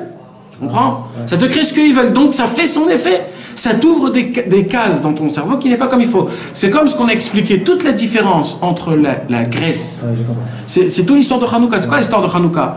Ils ont créé des sagesses qui ont été importantes. Alors quoi, on va dire que la sagesse c'est pas bien? Non, c'est bien. Toute la différence, c'est la sagesse, elle est faite pour quoi? Est-ce qu'elle est faite pour la Vodat Hashem ou elle est faite pour le monde? Si elle est faite pour la Vodat Hashem, il n'y a pas de problème. Mais si elle est faite pour avoir des connaissances, eh ben, là, ça devient très grave. Donc quand tu entends une musique stam, si par exemple tu te dis, bon, il faut que j'ai une itorérou dans la Vodat Hashem, il faut que j'ai un éveillement dans la Vodat Hashem, comment il faut que je fasse il faut que j'entende une musique d'éveillement. D'accord? Alors tu vas te mettre, on va dire un exemple, tu vas te mettre une musique d'éveillement. Si tu as envie de t'éveiller dans la passion sexuelle, ça va te réveiller une passion sexuelle, même si le chant en lui-même, il a été fait pour un éveillement pour Hachem. Incroyable. Tu comprends? Parce que c'est le contexte qui reste le même. La question, c'est toi, qu'est-ce que tu as envie de faire avec? Donc il y a un monsieur qui veut croire, on va dire, dans un chat, On va lui chanter le chant de la Emouna, il va voir la Emouna dans un chat. C'est pour ça que c'est tellement... Alors, qu'est-ce qu'ils ont fait dans le ciel? Ils ont fait dans le ciel que depuis que le Beth Amikdash a été détruit, ils ont enlevé toutes les mélodies. Les Juifs. Parce qu'ils ont vu que ça commençait à se propager dans le monde. Et qu'on fait avec ça ce qu'on veut. Et depuis, c'est pour cela qu'il n'y avait plus de prophètes. Pourquoi il n'y a plus de prophètes? Parce qu'il n'y a plus de musique. C'est de là où le Shulchan Aruch il a dit, depuis que le Beth Amikdash il a été détruit, on n'a plus le droit de jouer de la musique. Ni d'entendre de la musique. Mais il faudra, c'est écrit dans le Shulchan Aruch. Ça peut être triste. Maintenant, c'est pas juste parce qu'il faut être triste. Parce que quand tu entends de la musique, ça peut te faire des réveils qui sont pas propres en toi, parce qu'on n'est pas encore assez pur, on n'a pas les endroits comme il faut pour atteindre ce qu'il faut atteindre. Il n'y a personne qui est capable de jouer la bonne musique. Rabbeinu, maintenant, il nous apprend que maintenant qu'on n'a pas les musiques de base, alors en fait, aujourd'hui, qu'est-ce qui se passe quand un homme il joue une musique? Il fait rentrer toute sa personnalité dans la musique. Il y avait un très grand sadique que lui, quand il jouait de la musique, quand quelqu'un jouait de la musique, il pouvait te dire exactement le compositeur de comment il était. Un jour, on lui a fait entendre le compositeur, on lui a fait entendre Wagner. Quand il a entendu Wagner, il a tremblé il a dit, mais c'est un tueur ce mec, vite, éteignez vite, je peux pas supporter ça. Parce que et on voit que Wagner, Hitler, il était très influencé par Wagner. On explique même que tout du narcissisme, il a beaucoup pris de Wagner, des musiques de Wagner, parce que les musiques de Wagner, c'est une musique qui est... Son idéologie. Jusqu'à où ça peut aller? Ça va dans des endroits qui sont très très très très élevés. Je comprends. Lui-même, il était avocat, on s'en fout. Mais il avait des prédispositions. Oui, c'est ça. Non, ça veut dire, comme tu disais, ça veut dire la musique, elle peut être animée par certains, elle peut véhiculer des choses. Sur des boutons. Mais et lui, il avait un bouton bien encore si toi-même t'es pas construit que ça, alors c'est là que ça. Non, Vadaï, bien sûr. C'est obligé qu'il y ait un truc de point de départ. La musique ne crée pas quelque chose. Elle est neutre. La musique, elle réveille en toi quelque chose. Tu comprends? Et la même musique peut réveiller chez deux personnes différentes, deux choses différentes. Alors, la musique... La même musique. La musique de base, oui. La musique d'aujourd'hui, non. Parce que la musique d'aujourd'hui, comme il n'y a pas la musique de base, les vraies notes de base, aujourd'hui, on ne connaît que 7 notes. Do, Ré, Mi, Fa, Sol, La, Si. On ne connaît que 7. Dans le Beth Amikdash, il y avait 12 notes. Dans le Beth Amikdash, il y avait 12 notes. Donc aujourd'hui, on n'a pas toutes les notes, on ne connaît pas comment tout fonctionne.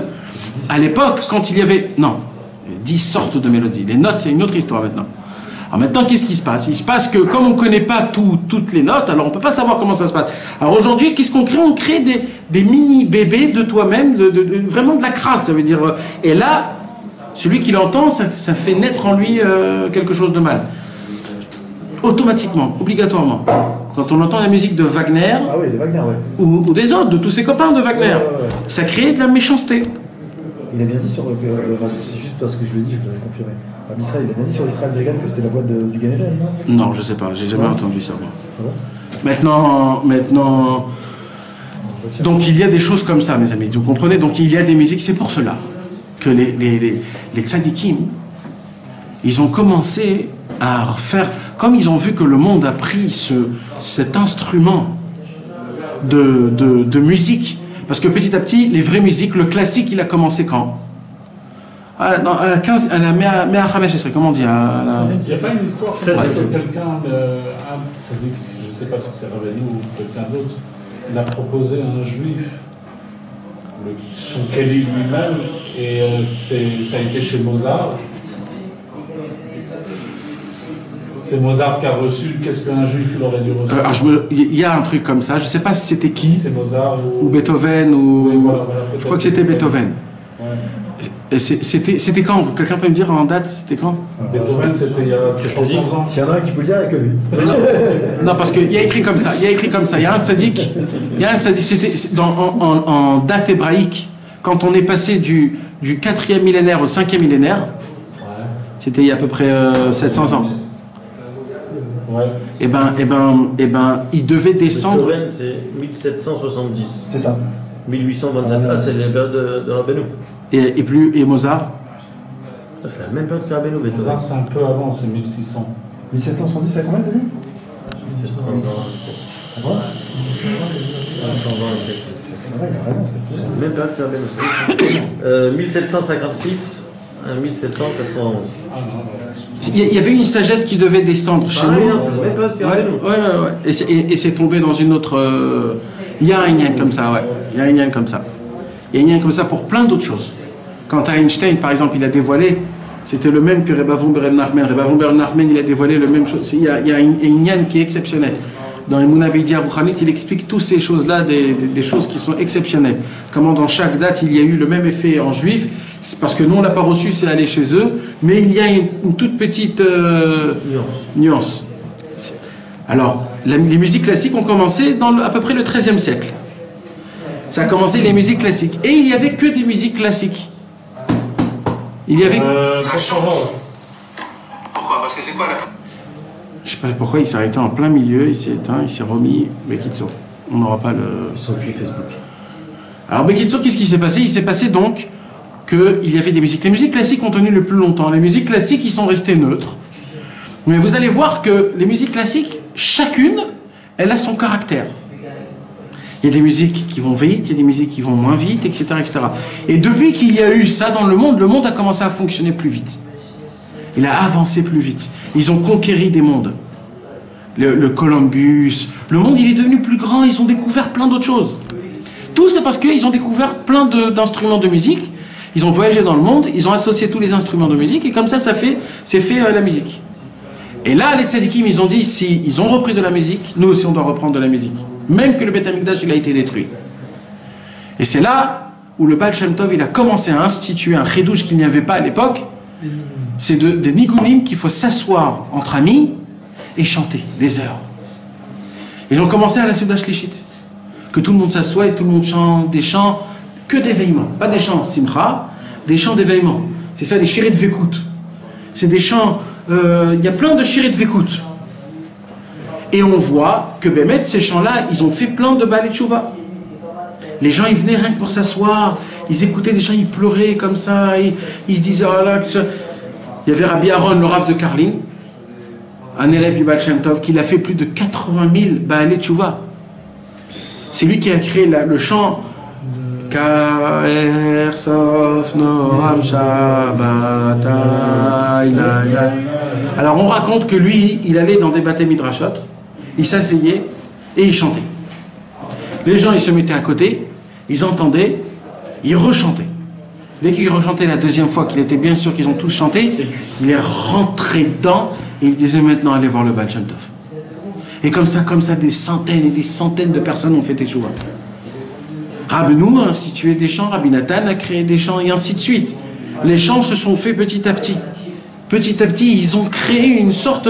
C'est pas pour rien que Rabbi Israël il a dit qu'il faut chanter le Nanach Nachman Nachman Ouman. Ça suffit pas juste de dire Nanach Nachman. Il dit Tzarich Lashir, il faut le chanter. Parce que quand tu chantes le Nanach Nachman Nachman, ça déclic, c'est quelque chose qui est très, très spécial en haut dans le ciel. Et c'est pas pour rien que le chant Nanach Nachman Nachman Ouman, les deux mélodies qu'on connaît de Rabbi Israël, que Rabbi Israël a chanté, c'est les deux mélodies qui appartiennent à Rosh Hashanah. Nanach Nachman Nachman Meuman. Ça, c'est un chant de Rosh Hashanah. Ouais, il y a une vidéo de... Il y a deux mélodies que Rabbi Israël il a intermédié, le Nanar, et c'est Dafka le Rosh Hashanah. Pourquoi? Parce que le Rosh Hashanah, c'est ça le Inyan de... C'est le renouvellement du monde. Ça renouvelle le monde. Maintenant, on voit qu'il y avait l'histoire très connue dans la Gemara Masechet Hagiga. Il y avait la Gemara qui raconte sur les 4 tzadikim qui sont montés dans le ciel. Il y avait Rabbi Akiva, il y avait Ben Azaï et Ben Zoma, et il y avait Elisha Ben Avouya. Les 4 sont montés dans le Pardès céleste. Et là-bas, ils ont vu des choses qui, chacun il a pété un câble, sauf Rabbi Akiva. Et Elisha Ben Avouya, lui, il a complètement tourné et il est devenu Acher. Tellement qu'il est devenu complètement hérétique, que on ne prononce même pas son nom. On dit Acher, quelqu'un d'autre. en parlant de Elisha Ben Avouya. Qui était le maître de la lumière. C'est ça, non? Ouais. Ça a fait un bruit énorme, parce que ces 4-là, c'était des 4 piliers, mais... On peut pas s'imaginer, imagine-toi un très grand tzaddik Razvéchal, je ne veux pas dire de nom parce que c'est honteux, mais imaginez-vous un très grand tzaddik, comme Baba Saleh par exemple. Et d'un coup, il tombe dans l'autre côté. Comment c'est possible? C'est pas possible. C'est pas possible. Ça a fait un bruit énorme. Et les Chachamim, ils sont tous assis sur une table en se posant la question, qu'est-ce qui lui est arrivé? Qu'est-ce qui lui est arrivé pour... Parce que ça, c'est un travail qui rentre dans le plus profond de sa neshama. Alors, c'était une mélodie. Alors, l'Agmara, elle dit Lopasak mipume zemer yevani. Il n'arrêtait pas de murmurer des chants grecs. Comment c'est que ça l'intéressait? Hein? Comment ça c'est que ça l'intéressait? J'ai jamais compris ça. Non, il chantait. Bah, c'est que ça l'intéresse. Il a entendu, ça t'arrive pas que le matin tu te réveilles avec un chant? Mais si. Et ça ne veut pas te sortir de ta tête? Là, ça arrive, ça rentre dans ta tête, ça sort plus. Ça arrive.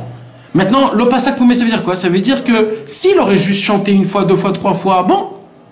Mais le problème, c'est que tout le temps, il n'arrêtait pas, il n'arrêtait pas.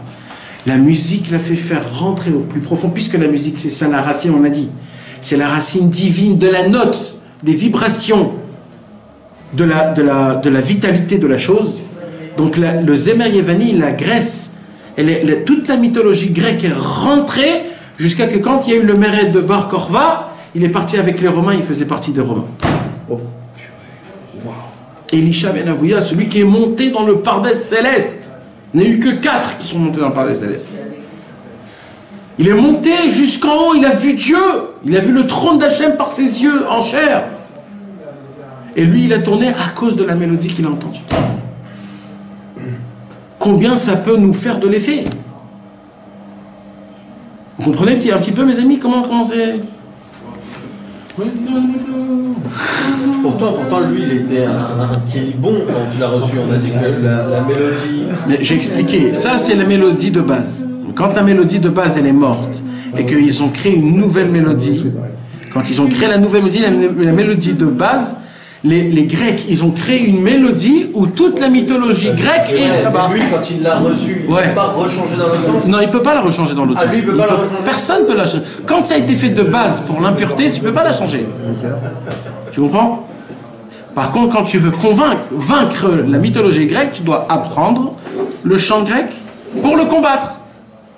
C'est d'ailleurs la raison pour laquelle Rabbi Nachman dit comment tu veux faire si tu veux éclater un pays en entier. Tu chantes son hymne. Rabbi dit quand tu chantes l'hymne du pays, tu as la possibilité de le vaincre. C'est pour ça que Rabbi Nachman il faisait des fois à Seudah Shlichit, quand il entendait que la France elle avait des problèmes avec Napoléon et l'Ukraine, et il était plus pour la France que... Alors il chantait l'hymne de France. C'est quoi, comment ça s'appelle? La Marseillaise. Et il a fait comme ça pour l'Angleterre, il a fait pour... Et j'ai oublié de vous dire, mes amis, vous n'avez pas fait attention, comment c'est possible que chaque pays il a son hymne? Parce que dans chaque pays, il y a vraiment toute le concentré du pays.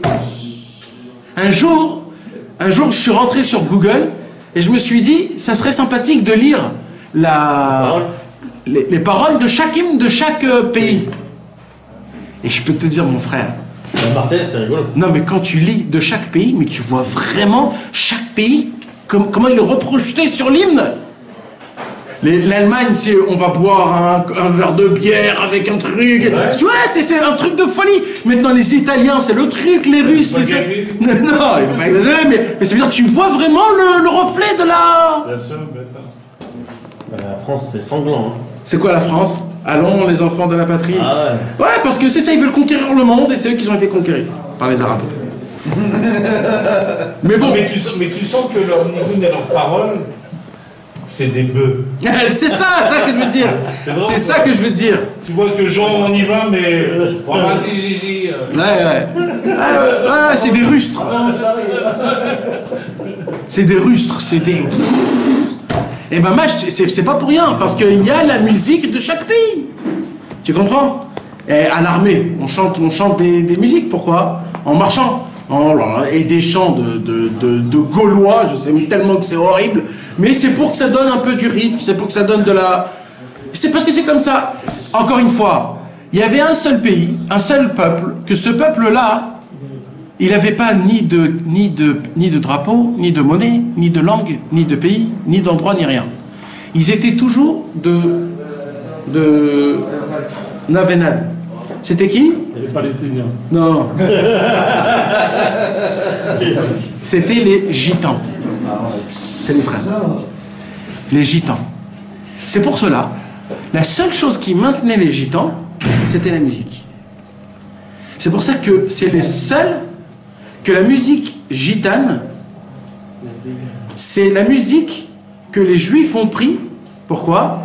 Parce que nous aussi, on était vagabonds de pays en pays, et c'était la musique qu'on mettait dans les mariages. Aura, tu vois, Aura, ce qu'on chante Aura, c'est une musique de gitan. C'est quoi?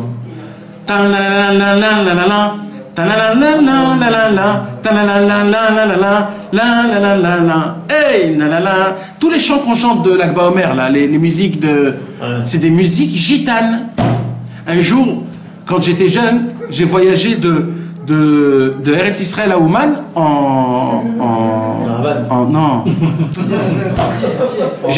J'ai pris un voyage d'Israël en Roumanie, de Roumanie en train jusqu'à... C'était à l'époque quand on était jeunes. Oui, je me rappelle. Et voilà.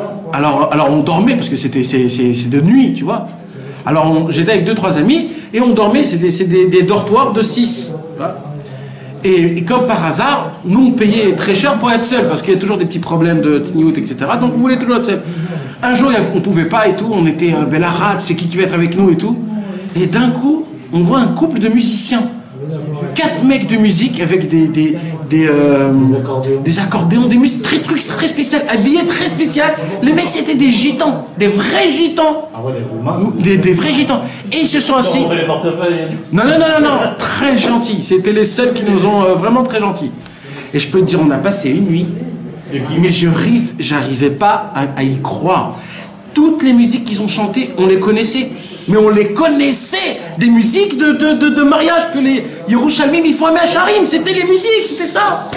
Mais d'où ça arrivait, ça? C'est ce que je t'explique. Comme à l'époque, les Juifs, ils étaient vagabonds. Donc, ils se sont connus. Je vais t'apprendre. Ils se croisaient. Et la musique de gitan, c'est une musique qui donne espoir malgré j'ai rien. Alors les Juifs, ils se sont dit, ça nous appartient, ça, c'est comme les gitans. Donc ils ont pris cette musique-là. Et ben Met, c'est ça. C'est des musiques de danse, sans trop de rythme, mais beaucoup de... Pour que, vas-y, allez, sois joyeux, sans rien. Et c'est pour ça que les chassidim, il n'y a pas de chanteurs, il n'y a pas de trucs. C'est que des tam-tams et des trucs. Pourquoi? Parce que c'est un rythme et tu danses. C'est de la musique de gitan. Maintenant, je vais vous apprendre encore plus que ça. D'où est venu les pirates? C'était des Juifs, à la base. Les premiers pirates au monde, ce sont les Juifs après qu'il y a eu le Girouch Sfarad, comment on appelle le Girouch? L'expulsion des Juifs d'Espagne. L'expulsion d'Espagne, où ils sont allés tous au Portugal. Un an après, le roi de Portugal les a aussi virés. Une tonne de Juifs, ils ont dit, écoutez, on en a marre, on va commencer à vivre dans les mers. Tunis. La musique de gitan. Et qu'est-ce qu'ils ont fait? C'est là-bas aussi qu'ils ont créé des musiques. Ils ont créé énormément de musique. Maintenant, je vais vous dire un truc, un très grand secret qui est exceptionnel. Il y a en Espagne, j'ai vu des photos de ça, énormément de tombes avec la Magen David et les os comme ça avec le tête de squelette de pirates.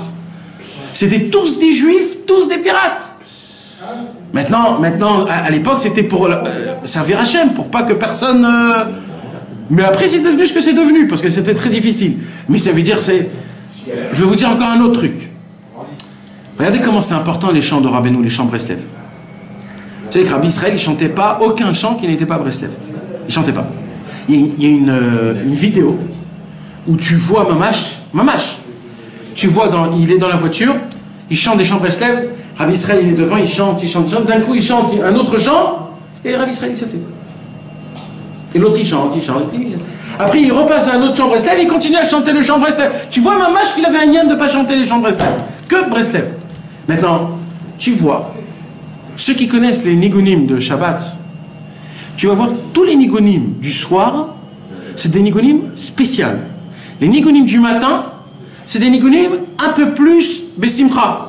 Asad alisudata. Shabbat, c'est Azamer, c'est flottant, ça te fait décoller. Voilà. Les chants des Soudash Léchit, c'est éveillement.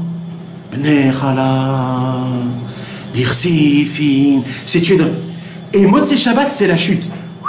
C'est Motzei Shabbat, le chant de tous les Motzei Shabbat, c'est une simcha parce que tu es en train de chuter, tu vas perdre un hatzvut, donc ils te mettent. C'est Chadesh, c'est Soni, El Nave, Adir Ayom Ve, Bemotza Eyom Enucha.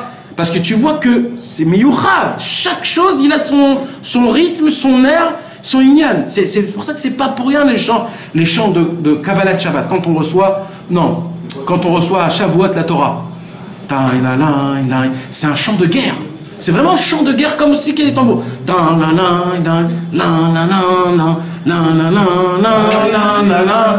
va recevoir la Torah, donc on se prépare comme. Il faut les apprendre, Bruno. Donc on voit que dans chaque chose, il y a à Pessah. Ah oui, il faut les apprendre. Pessah, c'est quoi? C'est là où tu es. À Rosh Hashanah, tu fais tous les nigunim. Non, pas du tout. Comment nous? Pas du tout. Ça, c'est à Rosh Hashanah en fait. Non, mais c'est l'autre, c'est Michael qui fait. Mais de base, nous on chante le. Même Bornstein? Non. Bornstein? Non. Bah, comment? Non. Dans les anciens, on ne chante pas Tanik ce chant-là, dans la chute, non. C'est Michael qui a mis les mots parce que ça appartient à les mots et c'est sympathique. Mais puis la Massorette de Breslev, on ne chante pas ça à Rosh Hashanah. Ça, c'est un chant pour Shavuot. Eshetraï.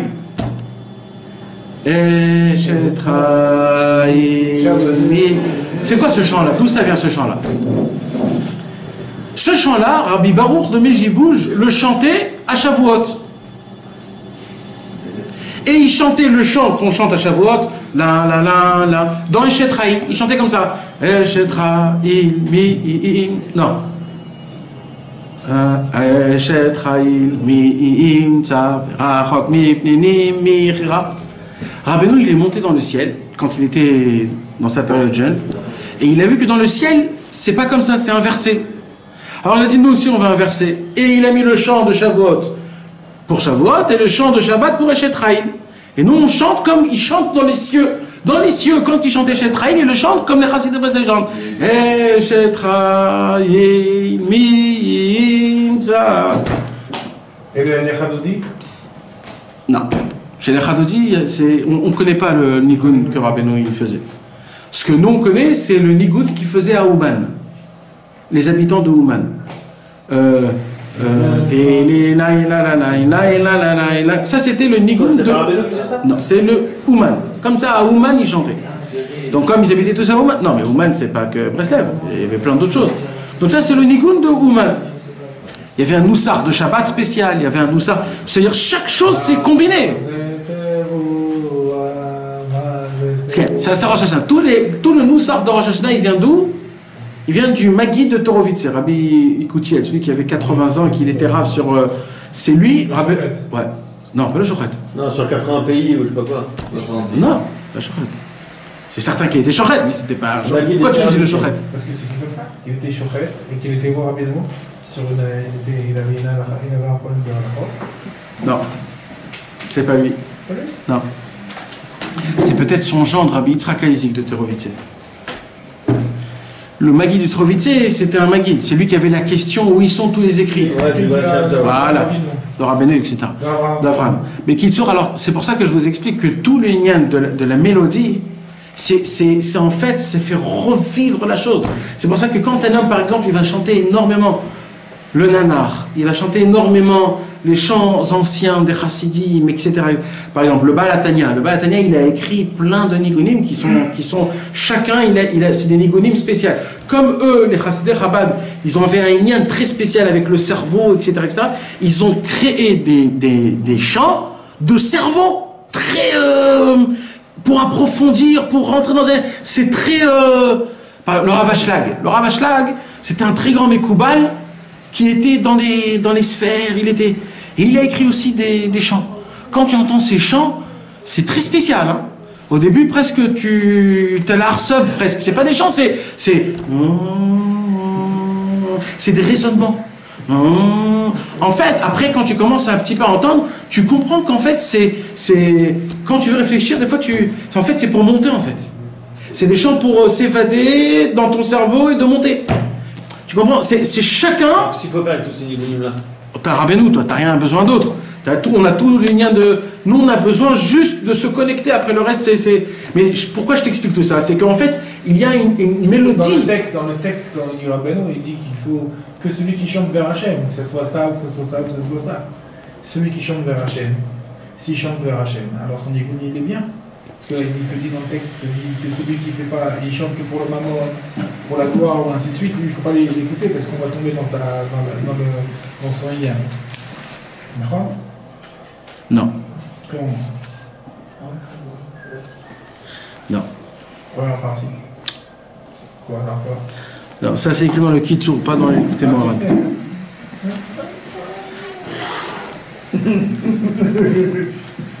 C'est ok? Ouais. Ok mes amis, on a un petit peu parlé sur la musique. C'était un petit intro sur notre Torah du Likutei Moharan, la Torah Gimel. Très très bien. Ouais. Baruch Hashem. Alors on a fait une petite intro et Bezrat un commencement de petite Torah. Non. Un résumé. Un petit résumé. Alors le résumé de base il est comme ça. Le résumé c'est que Akadosh Baruch Hu a créé une sorte. Akadosh Baruch Hu a créé une sorte. Le monde en entier il a été créé par des mélodies. 10 sortes de mélodies qui sont les 10 paroles, qui ont été les 10 commandements. Et ainsi de suite, à chaque fois que le numéro 10 revient, c'est en fonction des 10 mélodies que de base, le monde a été créé par une sorte d'équilibre de notes, de mélodies, pour que tout résonne à la perfection, pour que le monde puisse fonctionner comme une montre. Tu bouges un truc, ça fait bouger ça, ça fait bouger ça, ça fait bouger ça, et comme ça, le monde, il est en harmonie avec... voilà. Maintenant, qu'est-ce qui s'est passé? Au fur et à mesure que l'homme il est venu dans ce monde-ci et que ils ont découvert que tout dans le monde c'est une mélodie, alors à l'époque, ils ont découvert c'est quoi la musique de chaque chose. C'était les Lévim, tout ça c'était dans la Gdusha, dans la Tahara. Mais au fur et à mesure du temps, il y a eu le deuxième temple qui a été détruit, et là on est descendu, on a chuté très très très bas. Les tzadikim, ils ont dit on va arrêter avec la musique parce qu'avec ça ils font des choses très mal. Alors ça a été les goïms qui ont repris la musique, et à cause de ça ils ont rendu le monde dans un équilibre mauvaise. Jusqu'à qu'aujourd'hui, il suffit juste d'aller dehors, sans que tu le veuilles, tu respires, tu sens, tu entends des musiques qu'il ne faut pas et qui te créent en toi des mauvaises choses. Et ça, c'est très grave pour le faire. Rabbeinu va nous parler de c'est quoi le tikkun, comment on va réparer. Rabbeinu dit, puisque la musique, la racine de la musique, c'est la sagesse de la Torah. Alors quand tu étudies la Gemara dans la nuit, tu répares le dégât qu'il t'a fait dans ton cerveau, et c'est bon, ça ne peut pas pénétrer. Mais ça, on va parler après quand on va étudier plus. Donc, ce qui nous explique Rabbi Nachman de Breslev, c'est qu'en vérité, puisqu'il y a une mélodie à chaque chose, il faudrait. La mélodie, elle a une puissance, une force, quand tu le fais Bigdusha ou Betahara, de pouvoir t'envoler dans la chose en elle-même directement, sans aucune intro, sans rien. Pourquoi? Parce que la racine de ta neshama, elle ressent la musique, la mélodie, elle t'approche vers Hachem d'une vitesse à très très très haut niveau. Puisque de base tout est fait. C'est pour cela que les tzadikim, ils ont créé plusieurs sortes de mélodies. Il y a la mélodie de la simcha, il y a la mélodie du renforcement, il y a la mélodie de l'éveillement, et il y a la mélodie du collement, dvekut. D'accord? Il y a la simcha, il y a la hitorerut, il y a la dvekut, et il y a la yitraskut. C'est 4 sortes de mélodies qu'il y a aujourd'hui dans la Torah qui sont équivalents au Pardes, Pshat, Remez, Drash et Sod, les 4 parties de la Torah, que chaque partie est équivalent à chaque partie de ce qu'on vient de dire, et qu'en utilisant ces 4 parties, qui sont équivalents à les Zmirot de Shabbat du soir, du matin, les Souda Shlishit et de Motzei Shabbat. C'est pour ça qu'Arbenou il a dit énormément, je suis makpid, qu'il faut que vous chantez les 4. Pourquoi? Parce que grâce à ça, vous rentrez dans les 4 parties du cerveau, Chochma, Bina, Dat et Keter, et tu répares tout ton cerveau quand il a été défoncé à cause de toutes les mélodies qui sont autres. Maintenant, ça c'est le bon côté. Le côté qui est pas bien, il dit Rabbi Nachman, il faut faire très attention de ne pas entendre des mélodies qui sont pas bien. Pourquoi? Parce qu'il y a des mélodies qui vont te créer en toi la cruauté. Il y a des mélodies qui vont créer en toi la passion sexuelle. Il y a des mélodies qui vont créer en toi la tristesse. Et ça, ces choses-là, quand ils vont rentrer en toi, comme de base, on est fait de ces mauvaises choses-là, on peut tomber très bas. Comme l'exemple du Acher. Exactement, comme Acher, que lui, avec toute sa grandeur, eh ben, il pouvait pas... On m'a posé une question exceptionnelle aujourd'hui.